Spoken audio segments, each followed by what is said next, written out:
నమస్తే, నేను ప్రశాంత్. మాజీ సీఎం జగన్మోహన్ రెడ్డి గారు పప్పు అంటూ కొన్ని వ్యాఖ్యలైతే చేయడం జరిగింది. మరి ఇది ఎవరిని ఉద్దేశించి ఇలా కామెంట్ చేయడం జరిగింది, ట్వీట్ చేయడం జరిగింది అనే విషయాలు అయితే తెలుసుకుందాం. దీని గురించి అయితే మాట్లాడేందుకు ప్రస్తుతం మనతో పాటు సీనియర్ పొలిటికల్ అనలిస్ట్ అంకమరావు గారు ఉన్నారు. నమస్తే అండి. నమస్తే సార్. జగన్మోహన్ రెడ్డి గారు పప్పు అంటూ కొన్ని కామెంట్స్ అయితే చేయడం జరిగింది. అదేవిధంగా టీడీపీ అభివృద్ధి గురించి కూడా కొన్ని కామెంట్స్ చేయడం జరిగింది. దీని మీద మీరేమంటారు?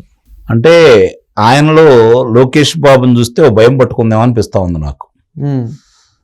సహజంగానే లోకేష్ బాబు గారిలోని ప్రతిభని ముందుగా గుర్తించింది జగన్మోహన్ రెడ్డి గారే, ఆ పార్టీ వాళ్ళే. అందుట్లో ఎలాంటి సందేహం కూడా ఏం లేదు. వయసు రీత్యా చూసుకుంటా ఉంటే వాళ్ళు ఊహించలా ఇంత ఆరోగ్యంగా చంద్రబాబు నాయుడు గారు ఉంటారని. వయసు రీత్యా చూసుకుంటే ఆయన ఇక వయసు రీత్యా ఇక రాజకీయాలకి దూరం కావచ్చు కాబట్టి ఆ తర్వాత స్థానం ఎవరిది, లోకేష్ బాబు గారిదే కదా అనే ఉద్దేశంతో జగన్మోహన్ రెడ్డి గారు వాళ్ళ యొక్క పార్టీ సభ్యులందరూ కూడా మొట్టమొదటి నుంచి కూడా కావాలని ఒక పథకం ప్రకారం లోకేష్ బాబు గారిని వ్యక్తిత్వ హననం చేస్తూ ఆయన రూపాన్ని గురించి, ఆయన మాట గురించి ఈ విధంగా మొట్టమొదటి నుంచి కూడా అట్లా చేసుకుంటూ వెళ్ళిపోతే ఆయన రాజకీయాలకు కనుక దూరంగా ఉంటే తెలుగుదేశం పార్టీ చుక్కాణి లేని నావ అవుతుంది కాబట్టి మనం ఇటు కావాలంటే ఇటు తిప్పుకోవచ్చు అన్న భావనలో వాళ్ళు ప్రవర్తించారు. అదేవిధంగానే అతని మీద అపవాదులు వేస్తూ లోకేష్ బాబు గారి మీద ఇష్టారీతిగా మాట్లాడుతూ ఆయన్ని నానా రకాలుగా వాళ్ళు చిత్రీకరిస్తూ 2019లో ఎన్నికల్లో కూడా విజయం సాధించారు. విజయం సాధించిన తర్వాత వాళ్ళు ఏమనుకున్నారంటే ఇంకేముంది, లోకేష్ బాబు గారు రాజకీయాలు వదిలేసి వెళ్ళిపోతారు, ఉన్నత విద్యావంతుడు, విదేశాల్లో ఉద్యోగం కూడా చేసినటువంటి వ్యక్తి, మరి ప్రతిష్టాత్మకమైనటువంటి విశ్వవిద్యాలయంలో చదివించినటువంటి వ్యక్తి, మనం ఈ విధంగా కనుక మాట్లాడితే రాజకీయాలు వదిలేస్తారనుకున్నారు. కానీ అతనిలో పట్టుదలను పెంచింది మాత్రం నిస్సందేహంగా ఈరోజు ఒక ఆణిముత్యంలో తయారు చేసి తెలుగుదేశం పార్టీకి అప్పచెప్పింది మాత్రం జగన్మోహన్ రెడ్డి గారే. అందుట్లో ఎలాంటి సందేహం కూడా ఏమి లేదు. ఎందుకంటే లోకేష్ బాబు గారిలోని పట్టుదల, అతని యొక్క పనితీరు, అతని క్రమశిక్షణ, అతని మొండితనం ముందుగా గుర్తించి మనకి పెను ప్రమాదకారి, రాజకీయాల్లో మనకు సరైన ప్రత్యర్థి లోకేష్ బాబు గారే అన్న ఉద్దేశాన్ని దృష్టిలో పెట్టుకున్న జగన్మోహన్ రెడ్డి గారు ఆయన్ని ఏ విధంగా అయినా సరే రాజకీయాలు లేకుండా చేయాలని అతను భావించాడు. అధికారం కోల్పోయిన తర్వాత కూడా అతని గురించి ఇష్టారీతిగా మాట్లాడుతూ లోకేష్ బాబు గారి గురించి రకరకాలుగా వాళ్ళ శ్రేణుల్ని ఉచ్చుగొలుపుతూ ఆయన వ్యక్తిత్వ హననం చేసే విధంగా మాట్లాడుకుంటూ వచ్చారు. దీనికి మొట్టమొదట పోరాట పందా ఎత్తుకొని కార్యకర్తల్లో ఒక రకమైనటువంటి అంటే భరోసానిచ్చి, అభయాన్నిచ్చి, నేనున్నాను అని చెప్పని ముందుకొచ్చి కార్యకర్తలకు అండగా నిలబడి జగన్మోహన్ రెడ్డి గారి యొక్క పరిపాలనని ప్రశ్నించినటువంటి వ్యక్తి లోకేష్ బాబు గారు. ఆ తర్వాత ఇప్పుడు అధికారంలోకి వచ్చిన తర్వాత, జగన్మోహన్ రెడ్డి అధికారంలోకి వచ్చిన తర్వాత ఏమేమి అరాచకాలన్నీ చేశాడో అన్నిటికీ కూడా దగ్గరుండి ఆయన వాళ్ళకి అండగా నిలబడి బాధితులకి, వాళ్ళ కుటుంబ సభ్యులకి అండగా ఉంటూ నేనున్నానని చెప్పని జగన్మోహన్ రెడ్డి మీద ప్రతి నిమిషానికి, ప్రతి విషయానికి ధైర్యంగా చేసిన తప్పులన్నీ ఎలుగెత్తి చాటుతూ నిలబడ్డ వ్యక్తి లోకేష్ బాబు గారు. ఎప్పుడైతే లోకేష్ బాబు గారు మనం ఏమి చేయలేకపోతామని మదన పడతానే ఉన్నారు వాళ్ళు. అనుకున్నట్టుగానే 2023 జనవరి 27వ తారీఖున యువగళం పాదయాత్ర అని చెప్పని మొదలుపెట్టారు లోకేష్ బాబు గారు. యువగళం పాదయాత్రను మొదలుపెట్టిన తర్వాత ప్రారంభంలో నారా చంద్రబాబు నాయుడు గారు అబ్బాయి లోకేష్ బాబు మాజీ మంత్రి, శాసన మండలి సభ్యుడు, ఇదే ఆయనకున్నటువంటి అర్హతలు. తెలుగుదేశం పార్టీ ప్రధాన కార్యదర్శి. యువగళం పాదయాత్ర బయలుదేరిన తర్వాత నిస్సందేహంగా నేను చెప్తున్నాను, జగన్మోహన్ రెడ్డి తలరాతని మార్చినటువంటి పాదయాత్ర లోకేష్ బాబు గారు చేసినటువంటి యువగళం పాదయాత్ర. చిత్తూరు జిల్లా పూర్తయ్యే లోపు యావత్ ఆంధ్ర రాష్ట్ర ప్రజలందరినీ తన వైపు తిప్పుకున్నాడు లోకేష్ బాబు గారు. ఆయన వెళ్ళిన ప్రతి చోట తెలుగుదేశం పార్టీ వాళ్ళు చేసినటువంటి అభివృద్ధి గురించి చెప్పుకుంటూ, అక్కడికి వచ్చిన పరిశ్రమల గురించి అందరికీ వివరించి, అంటే ఆంధ్ర రాష్ట్రం మొత్తం చూసే విధంగా ఆయన వాటిని ప్రచురిస్తూ ఆ వివరాలు పెడుతూ సెల్ఫీ ఛాలెంజీలు అని చెప్పని ఆయన ముందుకెళ్ళిన తీరు, అవన్నీ కూడా యువతలో ఒక రకమైనటువంటి ఆసక్తిని రేకొట్టి నిజమే కదా మనం వీళ్ళ అబద్ధాలు ఇప్పుడు నమ్మాము కానీ వాస్తవంగా ఇవన్నీ కళ్ళ ముందు కనపడుతున్నాయి కదా చెరిపేసేది కాదు కదా అని చెప్పనే భావనలో వచ్చారు. అలాగే యువతతోటి తిరుపతిలో చాలా పెద్ద ఎత్తున సభ కూడా నిర్వహించడం కూడా జరిగింది. అక్కడ 20 లక్షల మందికి ఉద్యోగ కల్పన చేస్తానని మాట ఇవ్వడం కూడా జరిగింది. ఇక అక్కడ నుంచి యువత ఆయన వెంట నడవటం మొదలుపెట్టింది. చిత్తూరు జిల్లా దాటిన కానించి ప్రజలే ఆయన నడిపించారు. నాకు తెలిసినంత వరకు మహిళలు యువతే లోకేష్ బాబు గారిని ముందుకు నడిపించారని అయితే నిస్సందేహంగా చెప్పగలను. అక్కడి నుంచి కియా పరిశ్రమ కావచ్చు, వరుసన ఎక్కడెక్కడ ఏమేమి జరుగుతున్నాయి, ఏమి జరిగినాయి తెలుగుదేశం ప్రభుత్వం ఉన్న సమయంలో, ఎలాంటి జనవనరుల కార్యక్రమాలకు సంబంధించి ఎంత పురోగతి సాధించినాయి, పూర్తయిన ఏయి, వాళ్ళు మొదలు పెడితే వీళ్ళు ఆపేసినవి ఎక్కడ, ఏ ఏ ప్రాంతాల్లో ఆపేశారు, ఎందుకు వీళ్ళు నీరు అందించలేకపోతున్నారు, ఆ రోజు రాయలసీమకి ఉద్యానవన పంటలు కావచ్చు, పళ్ళ తోటలకు సంబంధించిన పంటలకు కావచ్చు విరివిగా నీరు అందించేసి చీనీ చెట్లకు కావచ్చు, కడప చివరికి వాళ్ళ పులివెందల్లో వాళ్ళ నియోజకవర్గానికి కూడా నీరు అందించిన ఘనత తెలుగుదేశం పార్టీది.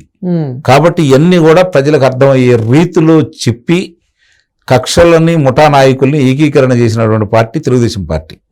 అనంతపురం జిల్లాలో మామూలుగా పరిటాల గారి కుటుంబం, జేసీ దివాకర్ రెడ్డి గారి కుటుంబం ఎప్పుడు కూడా వైరంతో ఉండేవి.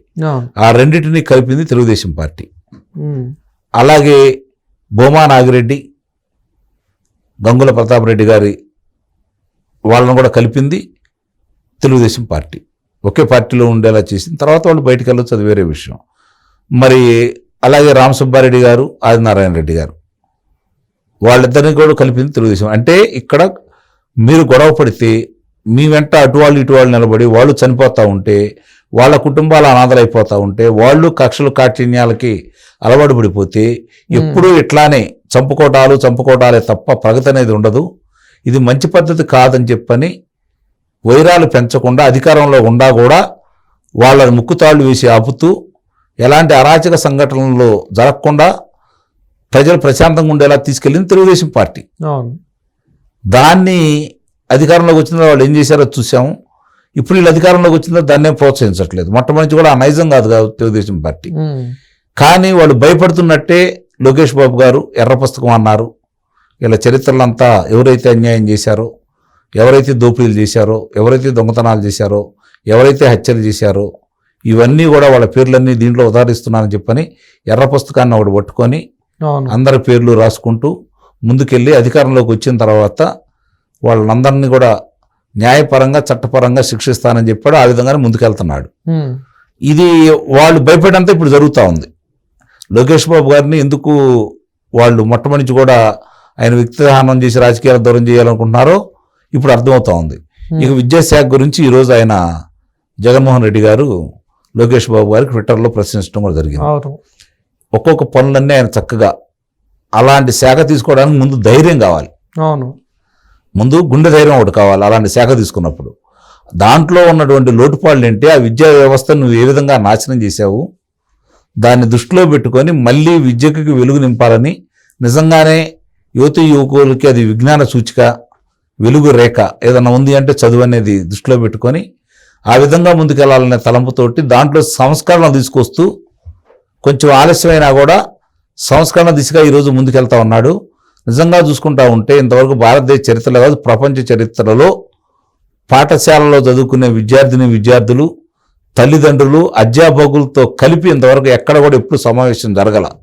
తొలిసారిగా ఒకేసారి అన్ని పాఠశాలలో జరిపే విధంగా లోకేష్ బాబు గారు ముందుకెళ్ళాడు. మన పిల్లలకి ఇచ్చినటువంటి బ్యాగులు కావచ్చు, బెల్టులు కావచ్చు, వాటి మీద మరి ఏ విధంగా అయితే సర్వేపల్లి రాధాకృష్ణ గారి బొమ్మలు మాత్రం వేసి నీ పేరు మీద నువ్వు చేసుకున్నావు, నీ పేరు మీద అది ఇది అని చెప్పని ఆయనదేమీ లేకుండా సర్వేపల్లి రాధాకృష్ణ గారు ఇంటికి వెళ్ళిన తర్వాత తల్లిదండ్రులను అడుగుతారు కదా వాళ్ళు ఎవరిదని చెప్పిన తర్వాత పాఠ్యపుస్తకాల్లో వచ్చినప్పుడు చదువుకుంటారు కదా, అవునా ఈయన సర్వేపల్లి రాధాకృష్ణ గారు, ఈయన గురించి 5వ తారీఖు సెప్టెంబర్ 5వ తారీఖు నాడు గురు మహోత్సవంగా భావించే అందరూ కూడా పిల్లలందరూ కూడా అలాగే అధ్యాపకులు కూడా ఆయన గౌరవించుకుంటారు.